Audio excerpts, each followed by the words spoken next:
Hello everyone, my name is Dhanraj Kumar Verma. I am from CSE IML department. Many requests came from the juniors that sir, let's start to teach physics, engineering physics. After several requests, I have decided to cover your entire physics syllabus. Uh, After analyzing all your PYQs and the module of your engineering physics, I have divided your all physics in almost 30 to 35 topics and subtopics, which I will cover in almost 10 videos. First module, I have taken frame of reference. From second module, I have taken harmonic oscillator and damped harmonic motion. From third optics, I have Huygens principle and so on. I will let you know in each and every video that what I am going to cover, which topic I am going to cover. So let's start first module, non inertial frame of reference. देखो frame of reference क्या है। Frame of reference एक ऐसा term है जो कि observer पे depend करता है कि ऑब्जर्वर कहाँ है और वो क्या कर रहा है। इस चीज़ पे डिपेंड करता है कि फ्रेम ऑफ रेफरेंस क्या होना चाहिए। फ्रेम ऑफ रेफरेंस दो तरह के डिफाइंड है, इनर्शियल फ्रेम और नॉन इनर्शियल फ्रेम। तो टॉपिक हम लोग का जो सिलेक्टेड है वो है non inertial frame of reference, यही आपके सिलेबस में। लेकिन non inertial frame of reference समझने से पहले आप ये समझो कि इनर्शियल फ्रेम ऑफ रेफरेंस क्या होता है। इनर्शियल फ्रेम ऑफ रेफरेंस वो फ्रेम ऑफ रेफरेंस है, वो फ्रेम है जिसमें ऑब्जर्वर जो है वो रेस्ट में होगा या फिर मूव भी कर रहा होगा, तो उसकी वेलोसिटी कांस्टेंट होगी। वेलोसिटी कांस्टेंट कहने का मतलब ये हुआ उसका एक्सेलरेशन ज़ीरो है और वो मोशन जो होगा वो होगा रेक्टिलिनियर, मतलब स्ट्रेट पाथ हो सकता है। हमेशा इनर्शियल फ्रेम ऑफ रेफरेंस में न्यूटन्स लॉ वैलिड होते हैं, इस बात को याद रखना। न्यूटन सेकेंड लॉ वैलिड होंगे, F net is equals to mass into acceleration, F net is equals to M A. तो ये तो था कि हाँ कि आप प्रत्येक फैक्टर्स के लिए, प्रत्येक इन्वायरमेंट के लिए जिसमें आप ऑब्जर्व कर रहे हैं या पढ़ रहे हैं, चाहे मास पुली सिस्टम हो, चाहे स्प्रिंग का प्रॉब्लम्स हो, जिसमें न्यूटन्स लॉ आप हमेशा लगाते आ रहे थे। लेकिन कहीं ना कहीं न्यूटन्स लॉ में कुछ प्रॉब्लम आने लगा कि आप हर जगह इस न्यूटन्स लॉ को नहीं लगा पा रहे थे। अगर लगा भी रहे थे तो हमारा आंसर गलत आ रहा था। वो क्या था मैं बताता हूँ कि प्रॉब्लम आया कहाँ से न्यूटन सेकेंड लॉ में। तो इस प्रॉब्लम को समझने से पहले हम लोग एनालाइज करेंगे कि एक्चुअली है क्या हमारा फ्रेम ऑफ रेफरेंस। फिर से हमेशा जो है न्यूटन्स लॉ डिपेंड करने लगा किसके ऊपर, ऑब्जर्वर के ऊपर। हमेशा ऐसा होता है कि आप न्यूटन सेकेंड लॉ लगाने से पहले यू हैव टू एनालाइज कि आपका ऑब्जर्वर कहाँ है। ऑब्जर्वर मतलब जो ऑब्जर्व करता है, चीज़ों को ऑब्जर्व करने वाला ऑब्जर्वर कहलाता है। जैसे मान लिया जाए मैं प्लेटफॉर्म पे खड़ा हूँ और ट्रेन को ऑब्जर्व कर रहा हूँ कि ट्रेन गुजर रही है कि ट्रेन रेस्ट में है। अगर मैं ट्रेन में बैठ करके ट्रेन को ऑब्जर्व कर रहा हूँ, बहुत आर डिफरेंट थिंग, समझ रहे हैं आई थिंक। तो वही चीज़ है कि ऑब्जर्वर जो है, ऑब्जर्वर के रिस्पेक्ट में फ्रेम दो तरह के डिफाइंड होते हैं। एक होता है इनर्शियल फ्रेम, एक होता है non inertial frame. Inertial frame में क्या होता है कि एक्सेलरेशन ज़ीरो होता है। एक्सेलरेशन ज़ीरो का कहने का मतलब ये हुआ कि वेलोसिटी में कोई चेंज नहीं होता, rate of change of velocity is zero, या फिर वेलोसिटी मेरा कांस्टेंट है, एक्सेलरेशन ज़ीरो है, बोथ आर सेम थिंग। उस केस में न्यूटन सेकेंड लॉ हमेशा वैलिड होता है। You have to keep in mind this is in inertial frame of reference. फिर क्या है, ऑब्जर्वर जो है, ऑब्जर्वर का खुद का ऑब्जर्वर का एक्सेलरेशन ज़ीरो नहीं है, उसका वेलोसिटी चेंज कर रहा है time to time, rate of change of velocity is changing. So this in this frame आप न्यूटन्स लॉ वैलिड नहीं है, आप न्यूटन्स लॉ नहीं लगा सकते। इस चीज़ को हम लोग बोलते हैं non inertial frame of reference. You have to keep in mind. तो हमने ये समझा कि इनर्शियल फ्रेम ऑफ रेफरेंस क्या है, non inertial frame of reference क्या है। इनर्शियल फ्रेम ऑफ रेफरेंस वो है जिसमें ऑब्जेक्ट जो है, यानी कि ऑब्जर्वर, नॉट ऑब्जेक्ट, ऑब्जर्वर की वेलोसिटी क्या हो, कांस्टेंट हो। डैट मीन्स एक्सेलरेशन ज़ीरो हो जाए, क्योंकि हम लोग क्या लिखते हैं, acceleration is equals to V minus U by T. V constant, यानी कि v minus U is equals to 0, 0/t is equal to 0। Acceleration constant हो गया, एक्सेलरेशन 0 हो गया, वेलोसिटी कांस्टेंट हो गया। तो in this case Newton's law is always valid. This is called inertial frame of reference. और non inertial frame of reference वो हो गया जिसमें ऑब्जर्वर खुद का, जैसे मैं ऑब्जर्वर हूँ, तो मेरा क्या होगा, मेरा एक्सेलरेशन कांस्टेंट नहीं होगा, एक्सेलरेशन 0 नहीं होगा, मेरा वेलोसिटी कांस्टेंट भी नहीं होगा। I think it's clear. Velocity मेरा चेंज करेगा। This is your non inertial frame of reference. इस बात को हम लोग समझते हैं कैसे, देखते हैं। जैसे मान लिया जाए कि ये चीज़ जो है न्यूटन सेकेंड लॉ आखिर ऑब्जर्वर पे डिपेंड कैसे करता है, ये बात आप समझते हैं। जैसे मान लिया जाए कि एक पुल्ली है, sorry not this is not pulley. जैसे मान लिया जाए ये मेरा एक लिफ्ट है जो कि ए एक्सेलरेशन से ऊपर जा रहा है, एक रोप से बंधा हुआ, यानी कि रस्सा मान लिया जाए, रस्सी जो भी चीज़ है उससे बंधा हुआ एक मास मेरा एम है, एक रोप से बंधा हुआ मास मेरा एम है, और ये ऊपर जा रहा है। ये मेरा ऑब्जर्वर है जो कि ग्राउंड पे खड़ा है। ही इज़ ऑब्जर्विंग डैट क्या कि this lift is going moving up with acceleration a. तो इस मास का हम लोग एफ बी डी बनाते हैं। तो मास जो है ये रस्सी से टंगा हुआ ऐसे करके, तो डाउनवर्ड फोर्स जो लगेगा वो कितना हो जाएगा एम जी, और रस्सी में जो फोर्स लगता है वो होता है टेंशन फोर्स जो कि अपवर्ड लग रहा है, और एक्सेलरेशन कहाँ है, ऊपर है। तो इसका एफ बी डी के अनुसार हम लोग इस पर न्यूटन सेकंड लॉ कैसे वैलिड करेंगे, net force is equals to mass into acceleration. हमेशा ऊपर जा रहा है तो it means upward force is greater, so T minus downward force M G is equals to net force. Net force is mass into acceleration, कहने का मतलब upper force minus lower force is equals to mass into acceleration, T minus M G is equals to M A. तो tension की जो value आती है M G plus M A आता है। कब, जब ऑब्जर्वर बाहर हो और बाहर से he is observing that lift is moving upward with a velocity a, with a moving upward with an acceleration a। अब इस चीज़ को हम लोग समझते हैं कि ऑब्जर्वर बाहर था। अब लेट्स टेक अनदर केस, जब ऑब्जर्वर जो है इनसाइड द लिफ्ट हो जाए। जब इनसाइड द लिफ्ट हो गया तो इस टाइम क्या था, ये तो देख रहा था यहाँ पे कि मस्त एकदम मास भी ऊपर जा रहा है, लिफ्ट भी ऊपर जा रहा है एक्सेलरेशन ए से। अब क्या हुआ, अब ऑब्जर्वर खुद लिफ्ट में चला गया है, तो इसको क्या दिखेगा कि ये मास जो है हमेशा रेस्ट में, ये तो हमेशा उसके रेस्पेक्ट में रेस्ट में ही हुआ ना। जैसे मान लिया जाए ये भी तो खुद तो ऊपर जा रहा है एक्सेलरेशन ए से, मास भी क्या हो गया, वो भी तो जा रहा है, लेकिन इसके रिस्पेक्ट में ये किस में है, रेस्ट में है। I think it's clear. तो इस पे क्या, इसका एफ वी डी क्या होगा, ये मास हो गया ऊपर टेंशन, नीचे एम जी, क्योंकि इसका एक्सेलरेशन जो हो जाएगा वो तो जीरो है according to observer. I am saying कि Newton's second law is valid only according to the observer. यहाँ क्या था, ऑब्जर्वर को लग रहा था कि ऊपर टेंशन लग रहा है, नीचे एम जी लग रहा है, तो tension T minus M G equals to net force mass into acceleration. लेकिन क्या है, ये तो रेस्ट में है यहाँ पे, तो इसके रिस्पेक्ट में ये किस में है, रेस्ट में। I think it's clear. तो हम लोग नेट फोर्स जो यहाँ पे लिखेंगे वो क्या हो जाएगा, इसका ये तो रेस्ट में है, इसका एक्सेलरेशन क्या है, ज़ीरो है, तो it means upper tension is equals to lower force, तो T is equals to M G.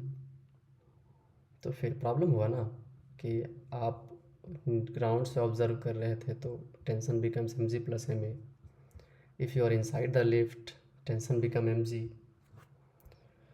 तो यही प्रॉब्लम आ रहा था।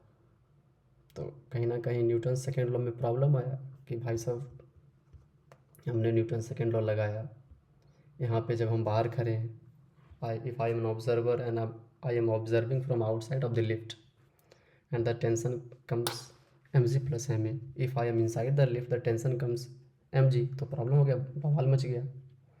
ये आदमी जो इसका नाम बी है, इसका नाम सी है, बवाल हो गया। दोनों गए लैब में, इस बात पे डिबेट चला।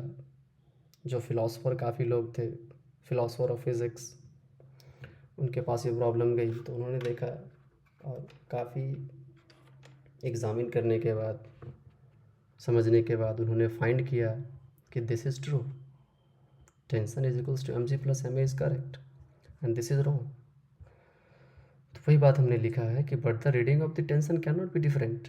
ये तो डिफरेंट हो ही नहीं सकता, ये तो टेंशन फोर्स है रस्सी में, वो कैसे चेंज हो जाएगा। हम चाहे यहाँ हो चाहे अंदर हो, tension can not be changed. तो वही फाइंड किया गया कि जो टेंशन की मैग्नीट्यूड होनी चाहिए करेक्टली वो mg प्लस ma वो करेक्ट। ये यहाँ तक बात हम लोग समझ गए। तो फिर क्या होता है, तो इससे हम लोग ये समझते हैं कि mg प्लस ma जो करेक्ट निकला, तो डैट इज़, इसका मतलब ये हुआ कि Newton's law is only valid in inertial frame of reference A is equals to 0, जहाँ एक्सेलरेशन की वैल्यू 0 हो जाए।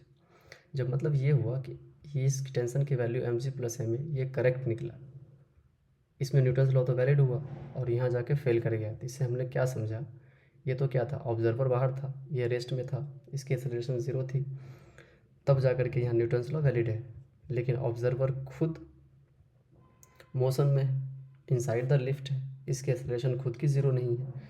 तो this is non inertial frame of reference and this is inertial frame of reference, and the Newton's second law is only valid in not inertial frame of reference. Newton's second law is not valid in non inertial frame of reference. तो ये चीज़ हो गया यहाँ पे। फिर क्या हुआ कि प्रॉब्लम ये आई कि आखिर ये कैसे हो गया। अगर ऐसा बात है तो बड़ी बवाल होना चाहिए था भाई। फिर हम लोग कैसे अप्लाई करेंगे Newton second law. Newton's law तो फेल हो गया। न्यूटन्स लॉ जो है एक ही जगह वैलिड हो पाया है, only in inertial frame of reference. Non inertial frame of reference में फिर क्यों नहीं। तो फिर माना गया, फिर यहाँ से एक टर्म का बर्थ होता है, एक टर्म निकल के आता है, डैट इज सूडो फोर्स। ये माना गया कि एक सूडो फोर्स नाम का चीज़ें हैं, एक सूडो फोर्स एग्जिस्ट करता है जो कि जिसकी वैल्यू होती है pseudo force is equals to minus ma to apply Newton's laws of motion, ताकि हम लोग non inertial frame of reference में न्यूटन्स लॉ को अप्लाई कर पाएँ। Pseudo force concept came into existence, जिसकी वैल्यू होगी minus ma। m is the mass of the object, a is acceleration of the observer. और माइनस साइन ये बताता है कि सूडो फोर्स ऑब्जेक्ट पर तो लगानी है ही, लेकिन नेगेटिव साइन ये बताएगा कि अप्लाइड सूडो फोर्स जो होगा वो होगा जो ऑब्जर्वर का जो डायरेक्शन है, एक्सेलरेशन का जो डायरेक्शन है, उसके अपोजिट हमें सूडो फोर्स लगाना है। जैसे मान लिया जाए कि ऑब्जर्वर की एक्सेलरेशन अपवर्ड है, तो सूडो फोर्स की वैल्यू जो हो जाएगी वो उसकी डायरेक्शन किधर हो जाएगी, वो हो जाएगी डाउनवर्ड, और उसकी वैल्यू होगी ma pseudo force. This negative sign only denoting the direction of applied pseudo force. तो जैसे मान लिया जाए कि ये हम लोग फिर से non inertial frame of reference का एग्जांपल लेते हैं कि हम अंदर बैठे हुए, माना कि मास है, नीचे mg लग रहा है, एक तो फोर्स mg लग ही रहा है, एक्सेलरेशन ऊपर है। फिर हमने ये माना कि एक सूडो फोर्स काम कर रहा है, इस ऑब्जर्वर जो है, ऑब्जर्वर का एक्सेलरेशन अपवर्ड है, तो इसके अपोजिट एक फोर्स हमने लगा दिया जिसकी वैल्यू m इंटू ए है। अपोज ऊपर जा रहा है विथ एक्सेलरेशन ए, हमने अपोजिट लगा दिया नीचे की ओर m इंटू ए। तो इस प्रकार नीचे लग गया mg प्लस ma और ऊपर tension, so the value of whole tension force comes out t is equals to ma plus mc। अब जा कर के ये non inertial frame of reference की जो वैल्यू है टेंशन की mg plus ma, it is equals to inertial frame of reference t is equals to mg plus ma। तो अब जा कर के न्यूटन्स लॉ की value valid, Newton's law valid हो पाई and the value of tension comes correct in both the cases. तो यही था कि इनर्शियल फ्रेम ऑफ रेफरेंस क्या है, non inertial frame of reference क्या है। इनर्शियल फ्रेम ऑफ रेफरेंस में हमने ये देखा कि ऑब्जेक्ट जो है, ऑब्जेक्ट की इनर्शियल फ्रेम ऑफ रेफरेंस में हमने ये देखा कि ऑब्जर्वर की एक्सेलरेशन जो हो जाएगी वो ज़ीरो हो जाएगी and the velocity of observer will be constant. So we can only conclude that frame is inertial frame. और नॉन इनर्शियल फ्रेम में क्या हो जाएगा, ऑब्जर्वर खुद वो रेस्ट में नहीं होगा, वो खुद एक्सेलरेशन में होगा. उस टाइम जो एक्सेलरेशन की वैल्यू ज़ीरो नहीं होगी. इट मीन्स वेलोसिटी कांस्टेंट नहीं होगा, वेलोसिटी चेंज करेगा और acceleration will be greater than zero. तो इस केस में न्यूटन सेकेंड लॉ वैलिड नहीं होगा. हमने प्रूफ के साथ एग्जांपल्स रखे कि कैसे टेंशन की वैल्यू डिफर कर रही थी in inertial and non inertial frame of reference. फिर हमने सूडो फोर्स का कॉन्सेप्ट लगाया जिसकी वैल्यू हो गई थी एफ पी, यानी कि pseudo force is equals to minus का M into A. Minus sign ये बता रहा था कि अप्लाइड सूडो फोर्स का डायरेक्शन जो होगा वो उस ऑब्जर्वर के एक्सेलरेशन के डायरेक्शन के अपोजिट लगेगा. That's it. और सूडो फोर्स लगाने के बाद टेंशन की जो वैल्यू थी non inertial frame of reference में भी उसकी वैल्यू आई थी M A plus M C, जो कि इक्वल टू है इनर्शियल फ्रेम ऑफ रेफरेंस के टेंशन के बराबर. That's it. ये था हमारा इनर्शियल और नॉन इनर्शियल फ्रेम को समझने के लिए. I have covered all your basic terms and terminology of your inertial and non-inertial frame of reference. Next we have common examples of non-inertial frame जो कि आपको याद रखने हैं. It is too much important for your semester examination. कुछ examples हो गए जैसे कि एक्सेलरेटिंग एंड डिसलेरेटिंग व्हीकल. सही बात, कोई व्हीकल जो है, कोई गाड़ी जो है एक्सेलरेट कर रहा हो, मतलब एक्सेलरेशन की वैल्यू ग्रेटर देन जीरो है, acceleration is not equal to zero and velocity is changing continuously.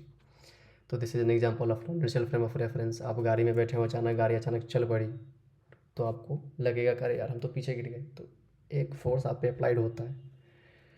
जैसे मान लिया जाए गाड़ी में बैठे हुए हैं, कोई बॉल रखी हुई है आपके आगे, अचानक गाड़ी चली तो बॉल आपकी तरफ आया, तो यू हैव टू एज्यूम कि उस बॉल पे जो फोर्स लगा in the backward direction that is pseudo force.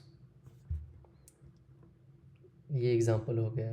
जैसे रोटेटिंग सिस्टम हो गया कि एक मर्स ए मैरी गो राउंड और टर्न टेबल, घूमने वाला जो टेबल हो गया आपका, उस पर जो कोई सामान रखा हुआ है, when you circulate them the objects pointing outward of the plate due to centrifugal force. Centrifugal force की वजह से वो लगता है बाहर गिर जाएगा, पॉइंटिंग ऑफ आउटवर्ड. जैसे गाड़ी जो आप बैठे होते हैं, गाड़ी जब टर्न लेती है on a curve linear path, curve पे टर्न लेती है, तो यू फील कि you are going out of the car, you are going out of the bus, pointing outward. This is also an example of non-inertial frame of reference. Earth rotation जो है, while often approximated as inertial मान लेते हैं हम लोग, but actually it is non-inertial frame of reference, जिसके वजह से its rotation causes the Coriolis force, which is essential for explaining large scale phenomena like wind patterns and the rotation of